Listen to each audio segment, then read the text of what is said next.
तो हेलो दोस्तों, मेरा नाम है विशाल कुमार। आज हम लोग बिहार बोर्ड क्लास 10th के हिंदी विषय के पार्ट 3 जिसका नाम है भारत से हम क्या सीखे, उसके हम लोग वीवीआई ऑब्जेक्टिव को देखेंगे जो कि आप लोग के एग्ज़ाम में बार बार पूछे जाते हैं और इतना ऑब्जेक्टिव पढ़ लेने के बाद इससे बाहर नहीं आएगा। और जो लोग भी इस वीडियो को देख रहे हैं वो अपने दोस्तों के पास भी इस लिंक को सेंड करें ताकि वो लोग भी अपने एग्ज़ाम की तैयारी अच्छे से कर पाएँ। जैसा कि आप देख सकते हैं, ये रहा हमारे यूट्यूब चैनल का नाम। इसके बाद हम लोग इसके ऑब्जेक्टिव क्वेश्चन को शुरू करेंगे। क्वेश्चन 1 नंबर पूछ रहे कि भारत से हम क्या सीखे कि लेखक कौन है। यानी जो हम लोग का चैप्टर है कि भारत से हम क्या सीखे, उसके लेखक कौन है। तो उसके लेखक हैं मैक्स मुलर। उसके लेखक कौन है तो मैक्स मुलर। क्वेश्चन नंबर 2 को देखेंगे। इसमें पूछा जा रहा है कि भारत से हम क्या सीखे पाठ को हिंदी में रूपांतरण किसने किया। तो इसके हिंदी में रूपांतरण किए भवानी शंकर त्रिवेदी। अब हम लोग क्वेश्चन नंबर 3 को देखेंगे।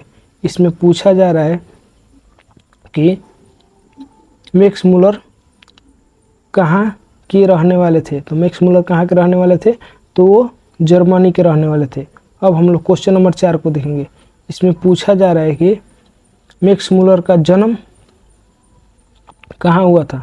तो उनका जन्म डेसाउ, जो कि कहाँ पड़ता है, जर्मनी में पड़ता है, वहीं पे उनका जन्म हुआ था। अब हम लोग क्वेश्चन नंबर 5 को देखेंगे। इसमें पूछा जा रहा है कि मैक्स मुलर का जन्म कब हुआ था। तो उनका जन्म 6 दिसंबर 1823 ईस्वी को हुआ था। यानी मैक्स मुलर का जन्म कब हुआ था तो 6 दिसंबर 1823 ईस्वी को हुआ था। अब हम लोग क्वेश्चन नंबर 6 को देखेंगे। इसमें पूछा जा रहा है कि मैक्स मुलर का मृत्यु कब हुआ था। तो उनका मृत्यु कब हुआ था तो उनका मृत्यु हुआ था 28 अक्टूबर 1900 ईस्वी में। अब हम लोग क्वेश्चन नंबर 7 को देखेंगे। इसमें पूछा जा रहा है कि मैक्स मुलर के पिताजी का तो उनके तो विल्हेल्म मुलर। तो मैक्स मुलर के पिताजी का क्या नाम था तो विल्हेल्म मुलर। अब हम लोग क्वेश्चन नंबर 8 को देखेंगे। इसमें पूछा जा रहा है कि जो मैक्स मुलर थे वो कितने वर्षों के थे तो उनके पिताजी की मृत्यु हो गई थी। यानी मैक्स मुलर कितने वर्षों के थे तो उनके पिताजी की मृत्यु हो गई। तो वो जब 4 वर्ष के थे, जब छोटे थे, तभी उनके पिताजी की मृत्यु हो गई थी। अब हम लोग क्वेश्चन नंबर 9 को देखेंगे। इसमें पूछा जा रहा है कि लिपजिंग विश्वविद्यालय में मैक्स मुलर ने किस भाषा का अध्ययन किया। तो लिपजिंग विश्वविद्यालय में मैक्स मुलर ने किस भाषा का अध्ययन किया तो वो संस्कृत भाषा का अध्ययन किए। अब हम लोग क्वेश्चन नंबर 10 को देखेंगे। इसमें पूछा जा रहा है कि किस विश्वविद्यालय से मैक्स मुलर ने संस्कृत की पढ़ाई की। तो वो थी लिपजिंग। तो ये क्वेश्चन पलट के भी पूछ सकता है। इससे पूछ सकता है कि लिपजिंग विश्वविद्यालय में मैक्स मुलर ने कौन से विषय से पढ़ाई की थी, या पूछ देगा कि संस्कृत विषय से किस कॉलेज में पढ़ाई किए थे। अब हम लोग क्वेश्चन नंबर 11 को देखेंगे। तो इसमें पूछा जा रहा है कि मेघदूत नामक पुस्तक का अनुवाद मैक्स मुलर ने किस भाषा में किया था।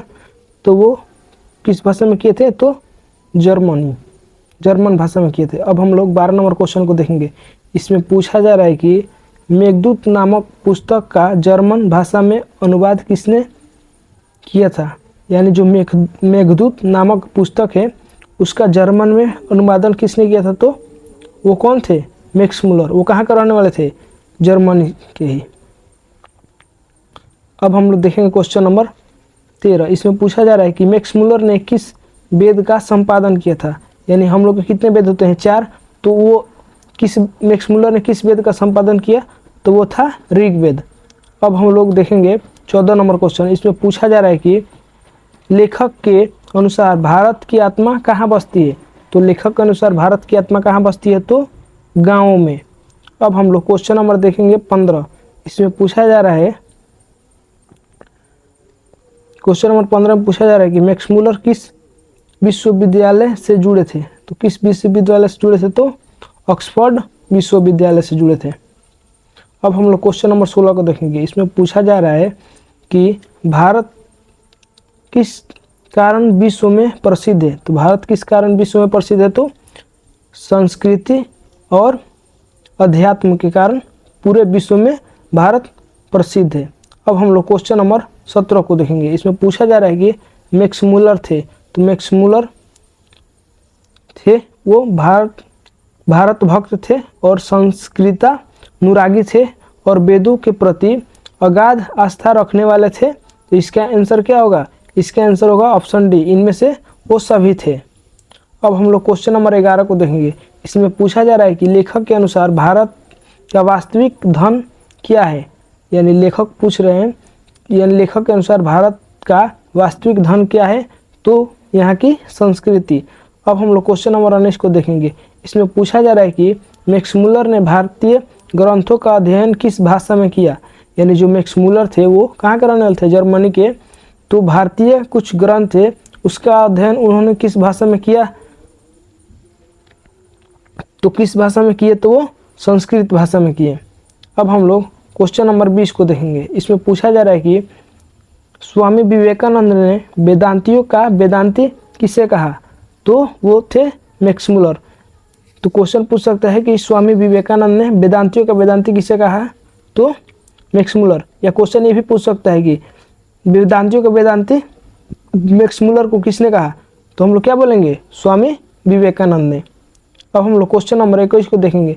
इसमें पूछा जा रहा है कि लेखक ने भारत को किसका देश कहा? यानी लेखक जो थे वो भारत का को किसका देश कहा? तो ऋषि मुनियों का देश, क्योंकि भारत में बहुत ज़्यादा ऋषि मुनि रहते हैं।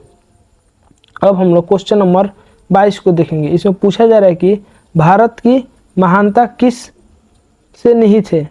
तो किस में निहित है? तो अध्यात्म में। अब हम लोग क्वेश्चन नंबर 22 को देखेंगे। इसमें पूछा जा रहा है कि मैक्स मुलर किस महाद्वीप के विद्वान थे? तो मैक्स मुलर जो थे वो किस महाद्वीप के विद्वान थे? तो वो यूरोप। किसके विद्वान थे मैक्स मुलर? तो यूरोप। अब हम लोग क्वेश्चन नंबर 24 को देखेंगे। इसमें पूछा जा रहा है कि मैक्स मुलर ने नया सिकंदर किसे कहा है? यानी मैक्स मुलर जो थे वो नया सिकंदर किसे कहते थे? तो युवा अंग्रेजों अधिकारियों को। यानी इसमें पूछ सकता है एग्जाम में मैक्स मुलर ने नया सिकंदर किसे कहा है? तो युवा अंग्रेज अधिकारियों को। अब हम लोग क्वेश्चन नंबर 25 को देखेंगे। इसमें पूछा जा रहा है कि लेखक के अनुसार भारत का संदेश क्या है?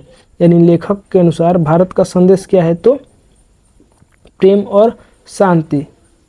अब हम लोग क्वेश्चन नंबर 26 को देखेंगे।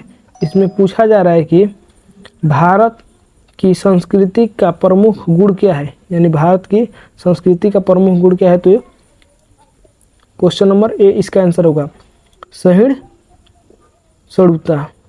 सहिष्णुता।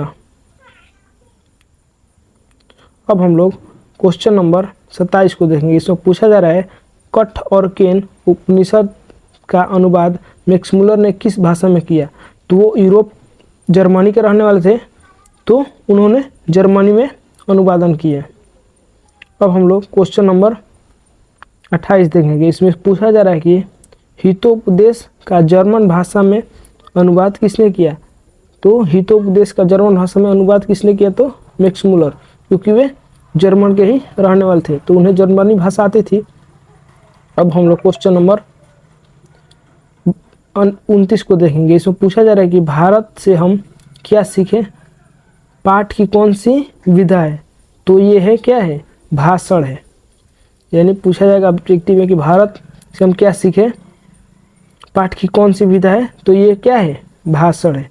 अब हम लोग क्वेश्चन नंबर 30 को देखेंगे। इसमें पूछा जा रहा है कि महारानी विक्टोरिया ने नाइट की उपाधि प्रदान की, यानी किसको नाइट की उपाधि प्रदान की? तो वो थे मैक्स मुलर। अब हम लोग क्वेश्चन नंबर 31 को देखेंगे। इसमें पूछा जा रहा है कि कितने दारिस नामक सोने के सिक्के मिले थे? यानी सोने के जो सिक्के मिले थे वो कितने थे? तो 172। अब हम लोग क्वेश्चन नंबर 32 को देखेंगे। इसको पूछा जा रहा है कि दारिश नामक सोने के सिक्के से भरा घड़ा किसको मिला था, यानी जो सोने का सिक्के का जो घड़ा मिला था वो किसको मिला था, तो वारेन हेस्टिंग्स, वारेन हेस्टिंग्स को सोने से भरा घड़ा मिला था। अब हम लोग क्वेश्चन नंबर 33 को देखेंगे। तो इसमें पूछा जा रहा है कि सर्वविध संपदा और प्राकृतिक सौंदर्य से परिपूर्ण कौन सा देश है, यदि आप मुझे इस भूमंडल का अवलोकन करने के लिए कहें तो बताऊंगा कि वह देश है भारत। जहाँ यह गद्यांश किस पाठ का है, तो ये भारत से हम क्या सीखें उसका है। अब हम लोग क्वेश्चन नंबर 34 को देखेंगे।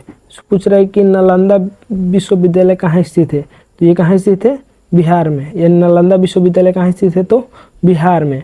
अब हम लोग क्वेश्चन नंबर 35 को देखेंगे। तो इसमें पूछा जा रहा है कि हितोपदेश का जर्मन भाषा में अनुवादन किसने प्रकाशित कराया, तो वो थे मैक्स मूलर। यानी हितोपदेश एक पुस्तक है, उसका जर्मन भाषा में प्रकाशन किसने, अनुवाद या प्रकाशन किसने कराया, तो मैक्स मूलर। अब हम लोग 36 नंबर क्वेश्चन देखेंगे। इसमें पूछा जा रहा है कि यदि आप भूविज्ञान में रुचि रखते हैं तो हिमाचल से श्रीलंका तक का विशाल भू प्रदेश आपकी प्रतीक्षा कर रहा है। यह गद्यांश किस पाठ का है, तो यह है भारत से हम क्या सीखें। अब हम लोग क्वेश्चन नंबर 37 को देखेंगे। इसमें पूछा जा रहा है कि मैक्स मूलर के अनुसार सर्वाधिक संपदा और प्राकृतिक सौंदर्य से परिपूर्ण कौन सा देश है, तो वो है देश, कौन सा देश है, भारत। क्योंकि वो घूमने आए थे और यहाँ की उनकी वातावरण और लोग बहुत पसंद आए। उसके बाद 38 नंबर क्वेश्चन है, संस्कृत भाषा और यूरोपियन भाषा का तुलनात्मक व्याख्यान किसने किया है, यानी जो संस्कृत भाषा और यूरोपियन भाषा की तुलना किसने किया है, तो वो की है मैक्स मूलर ने। अब हम लोग क्वेश्चन नंबर 39 को देखेंगे। इसमें पूछा जा रहा है कि प्लेटो का संबंध किस देश से है, प्लेटो का संबंध किस देश से है, तो ये है यूनान देश से। अब हम लोग क्वेश्चन नंबर 40 को देखेंगे। इसमें पूछा जा रहा है कि प्लेटो और कांट थे, और प्लेटो और कांट कौन थे, तो वो थे महान दार्शनिक। अब हम लोग क्वेश्चन नंबर 41 को देखेंगे। इसमें पूछा जा रहा है कि सर विलियम जॉन ने भारत की यात्रा कब की थी, यानी सर विलियम जॉन जो थे वो भारत की यात्रा कब की थे, तो 1783 ईस्वी में। अब हम लोग क्वेश्चन नंबर 42 को देखेंगे। इसमें पूछा जा रहा है कि वारेन हेस्टिंग्स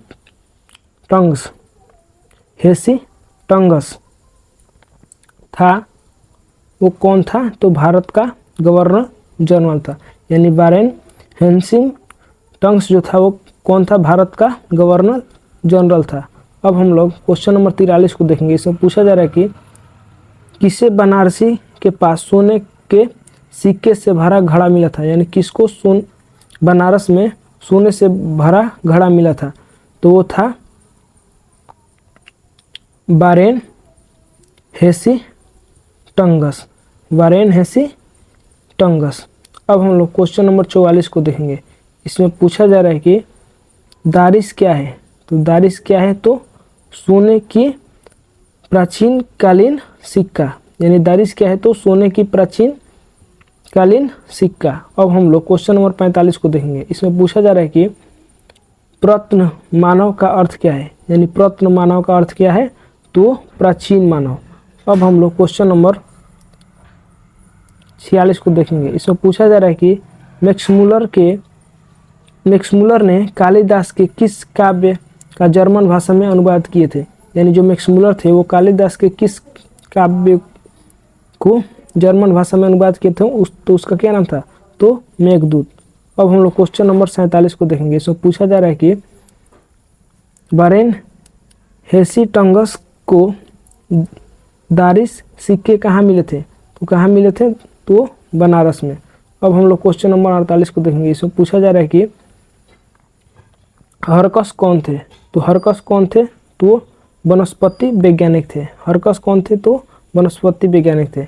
अब हम लोग क्वेश्चन नंबर 49 को देखेंगे। इसमें पूछा जा रहा है कि पारसियों के धर्म का क्या नाम है? यानी पारसी जो धर्म के लोग हैं उनके धर्म का क्या नाम है? तो उनका नाम था जरथुस्ट। जरथुस्ट। अब हम लोग क्वेश्चन नंबर 50 को देखेंगे। इसमें पूछा जा रहा है कि शहनामा का रचना काल क्या है? शहनामा जो था उसका रचना काल क्या है? यानी काल पूछा जा रहा है। तो 10वीं से 11वीं सदी। अब हम लोग क्वेश्चन नंबर 51 को देखेंगे। इसमें पूछा जा रहा है कि मैक्स मुलर का पूरा नाम क्या है? तो मैक्स मुलर का पूरा नाम क्या है? तो फ्रेडरिक मैक्स मुलर। और जो भी लोगों को हम जो पीडीएफ से पढ़ा रहे हैं उनको चाहिए पीडीएफ, तो इस नंबर पे मैसेज करें ताकि हम एक ग्रुप बनाए हुए हैं उसमें आप लोगों को जोड़ दें और जो नोट्स बनाए हैं उस ग्रुप में सेंड कर देंगे तो आप लोग के पास चला जाएगा। यदि वीडियो अच्छा लगा हो तो लाइक करें, कमेंट करें और शेयर करें। और अपने जो भी दोस्त क्लास 10वीं बिहार बोर्ड की तैयारी करना चाहते हैं तो उनके पास हमारे ये यूट्यूब चैनल का लिंक सेंड करें और ये इंस्टाग्राम का लिंक भेजें और ग्रुप में भी ऐड करें। और अभी तक हमारे यूट्यूब चैनल को सब्सक्राइब नहीं किए हुए हैं तो सब्सक्राइब करें और बेल आइकन को ज़रूर प्रेस करें ताकि हमारी आने वाली अगली वीडियो जो कि पार्ट 4 है वो आप तक जल्द से जल्द पहुँचे। धन्यवाद। जय हिंद।